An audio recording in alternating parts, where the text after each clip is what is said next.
ক্যামেরাম্যানদের সুযোগ দেন। আপনারা এখান থেকে আপনারা আমাদের মেহমানদেরকে দেখতেছেন, কিন্তু তাদেরকে যদি আমরা সুযোগ করে দেই, আপনার মতো আমার মতো হাজার হাজার জনতা তাদেরকে দেখতে পারবে। অতএব আপনারা শান্ত হন, অল্প কিছুক্ষণের মধ্যে আমরা আলোচনা শুরু করবো ইনশাল্লাহ। তার আগে আমাদের সম্মানিত মেহমান, কাঙ্ক্ষিত মেহমান, প্রধান মুফাসসির এবং প্রধান অতিথি আমাদের উপস্থিত হয়েছেন। আপনারা জানেন বাংলাদেশ জামাতে ইসলামী নীলফামারী জেলা শাখার সম্মানিত আমির অধ্যক্ষ মাওলানা আব্দুল সাত্তার দূর দূরান্ত থেকে আসছে। তিনি সবসময় ব্যস্ততা থাকে, এখনো পর্যন্ত তিনি বাসায় যায় নাই। আপনারা বিশ্বাস করেন? এখনো পর্যন্ত তিনি বাসায় পৌঁছে নেই। উনি সকালবেলা যে কাপড় পরিধান করে গেছে ওই কাপড় দিয়ে উনি আছে।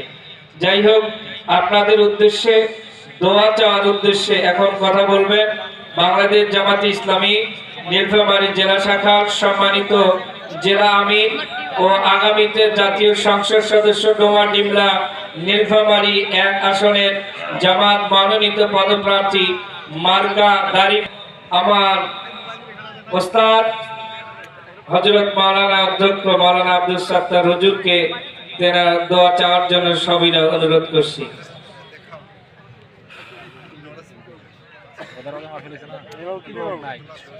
আসসালামু রাহমাতুল্লাহি ওয়া বারাকাতুহু।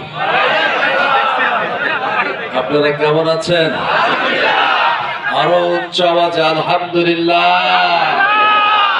ওয়ালাকাল হামদ হামদান কাসীরান তাইয়িবান মুবারাকান ফিহি।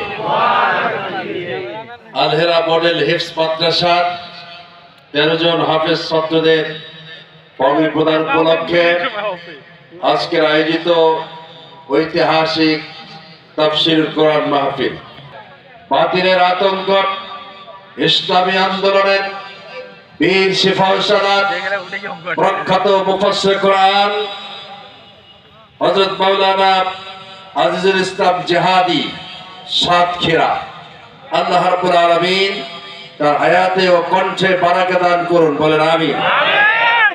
আজকে বিশেষ মুফাসসির হিসাবে তাফসীর পেশ করেছেন উত্তর জনপদের প্রখ্যাত মুফাসসির কোরআন অধ্যাপক মাওলানা মুজিবুর রহমান, সম্মানিত ডিমলা উপজেলা আমির ও ডিমলা উপজেলা পরিষদের সাবেক ভাইস চেয়ারম্যান, আল্লাহ রাব্বুল আলামিন তার হায়াতে ও কণ্ঠে বারাকা দান করুন, বলেন আমিন।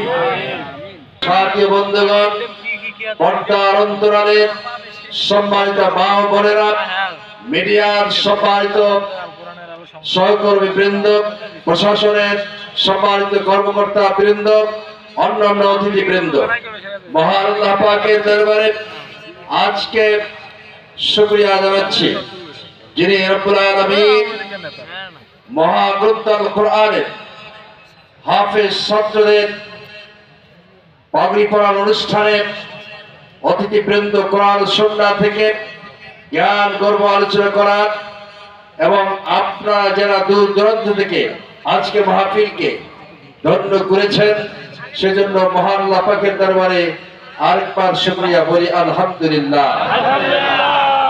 নবী জনাব মুহাম্মদ রাসূলুল্লাহ সাল্লাল্লাহু আলাইহি সাল্লামের শানে প্রিয় ভাইরা, প্রধান মুফাসসির উঠার পরে আল্লাহ উনাসিম বিইমামিহিম, ইয়াওমা মানে সেই দিন অর্থাৎ কিয়ামতের দিন, নাদউ আমি ডাকবো কুল্লা উনাসিম প্রত্যেক লোকদেরকে, বিইমামিহিম তাদের ইমামদের সাথে।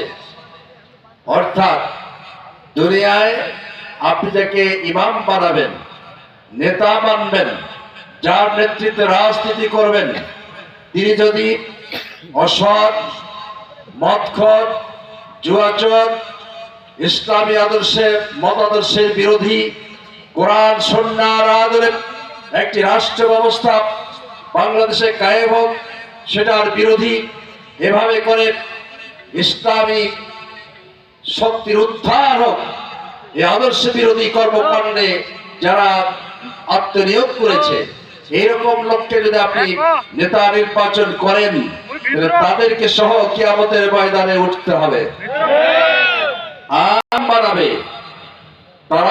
আপনাদেরকে নিয়ে আল্লাহ তাআলার দরবারে উত্থিত হবে।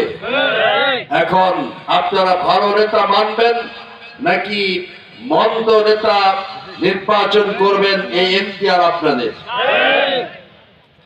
আসুন, একজন মসজিদের ইমাম নিযুক্তির ক্ষেত্রে আপাত অবস্থায় যেভাবে করে পরীক্ষা নিরীক্ষা করা হয়, লোকটি কেমন, আচরণ কেমন, সৎ কিনা, সত্য কথা বলেন কিনা, বডি স্ট্রাকচার দেখা হয় পা থেকে মাথা পর্যন্ত, আর পরিবারের তার পর্দা আছে কিনা, এ সকল বিবেচনায় নিয়েই কিন্তু একজন ইমামকে মসজিদে নিযুক্ত করা হয়।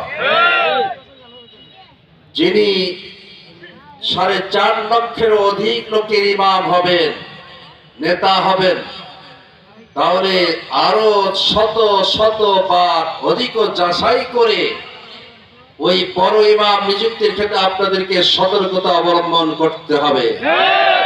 সংগ্রামী অস্ত্রের ব্যাপার চলবে না, খুন খারাপি চলবে না, এবং কোন স্টানবাজি কেহ করতে পারবে না। এরকম একটি সুন্দর বাংলাদেশ বিনির্মাণ হোক, আপনি কি চান? লিল্লাহি তাকবীর, লিল্লাহি তাকবীর, লিল্লাহি তাকবীর।